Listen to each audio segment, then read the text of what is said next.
Imagine this. Heavy clouds drift across Europe. Cities sleep under the flicker of torches. Church bells tear through the night air. And in the middle of these dark days, one name is not whispered. It is shouted. Barbarossa, the red-bearded emperor. He was not a king who hid behind palace walls. He was the ruler who rode into battle in armor, the one who stood in the front line when others stepped back. He was not born in silence and silk. He was born in the sound of war. Where Barbarossa moved, the ground itself seemed to change tone. To some, he was salvation. To others, he was a storm. Two sentences followed him everywhere. For enemies, he is wrath. For his soldiers, he is hope. Every step he took changed the colors on the map. Cities opened their gates to him.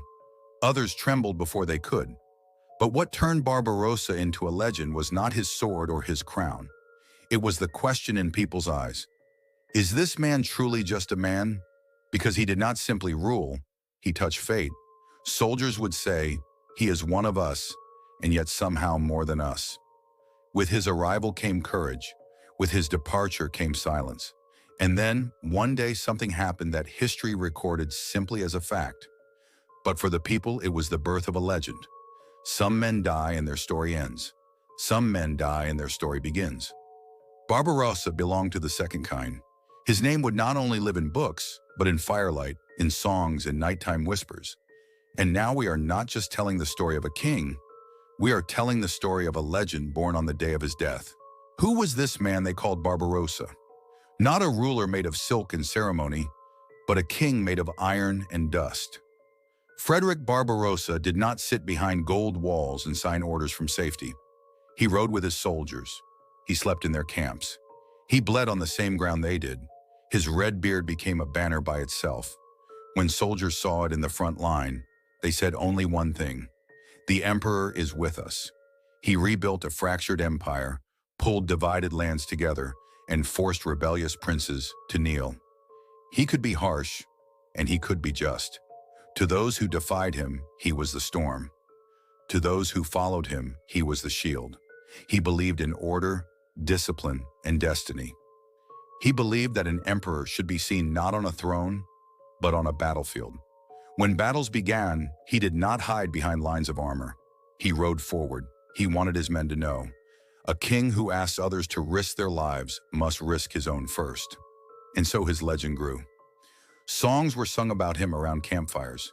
Children in distant villages learned his name. Enemies spoke it through clenched teeth.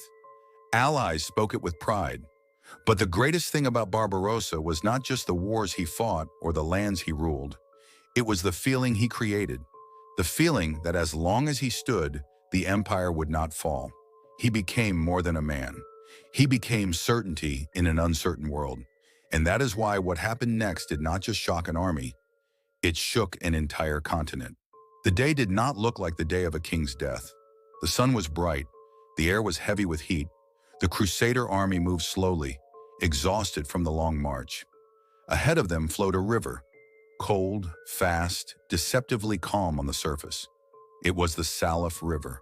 The soldiers whispered, "The current is strong." Some advised to build a bridge. Some said they should wait. But Frederick Barbarossa had never been a man who waited. He had led armies through mountains and storms. A river, he thought, was nothing compared to that. He rode forward, armor on his shoulders, red beard catching the sunlight, horses' hooves splashing into the water. For a moment, everything seemed ordinary. Then it happened in a heartbeat. A hidden stone, a slip, a sudden surge of water. The horse stumbled. The emperor was thrown into the current. Cold water crashed over metal armor. The weight dragged him down. Soldiers shouted his name. Some jumped in after him. Banners fell into the river. The current swallowed everything. For a brief instant, they saw his red beard break the surface, and then it vanished. When they finally pulled him from the water, there was no roar of command, no voice, no movement. The man who led empires lay silent at the river's edge. There was no battlefield, no glory, no final speech. Just the sound of rushing water and an army that suddenly understood their emperor was gone. A king who had faced swords and sieges had been defeated by the simplest enemy of all, a river. And from that moment, history wrote one sentence. But legend refused to accept it. Silence spread faster than panic. Along the riverbank, thousands of soldiers stood frozen. Men who had faced arrows and sieges without fear now stared at the still body of their emperor. No battle horn sounded. No command was given. Only the river continued to speak. Some soldiers fell to their knees. Others covered their faces.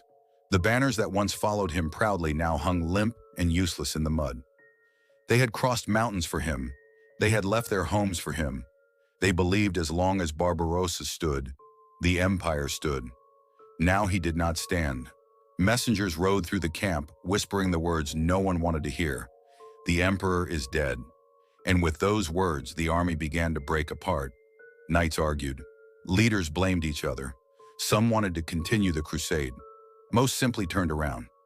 What sword could unite them now? They had lost more than a commander.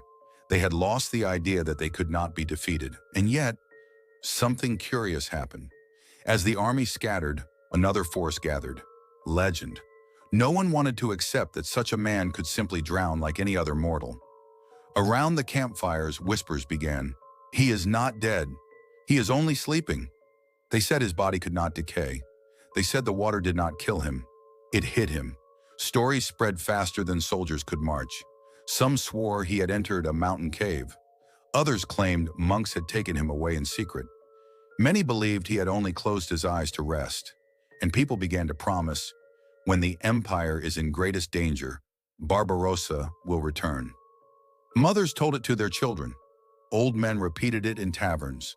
Poets carried it across countries. The Crusader army had dissolved into dust. But the name Barbarossa had become fire. A king had died in a river. A legend had been born in a whisper. Why did people believe he would come back? Because Barbarossa was not only an emperor, he had become the feeling of safety inside people's hearts. Where he stood, fear stepped back and order returned. People believed one simple truth. If Barbarossa lives, the empire lives. When he died, that belief shattered. And in its place, something else rushed in. Hope. People chose the warm lie of hope over the cold truth of death. Because if even Barbarossa could die, then nothing in the world was unbreakable anymore. So they said, he is not dead, he is only sleeping. The legends about him were not just stories. They were walls built against fear. Mothers whispered to their children, one day he will return. Old men by the fire said, when justice disappears, Barbarossa will awaken. People waited for his return because strength was tied to his name.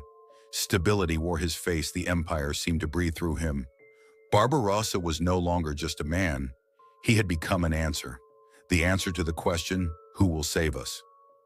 Sometimes history creates moments when a person's absence is more powerful than their presence. Barbarossa was such a person. He died. But something else was born in people's hearts. The belief that he would come back. And often what keeps empires standing is not swords or walls, but this belief itself. History is clear. Frederick Barbarossa drowned in a river. There were witnesses, there were records, there was a body.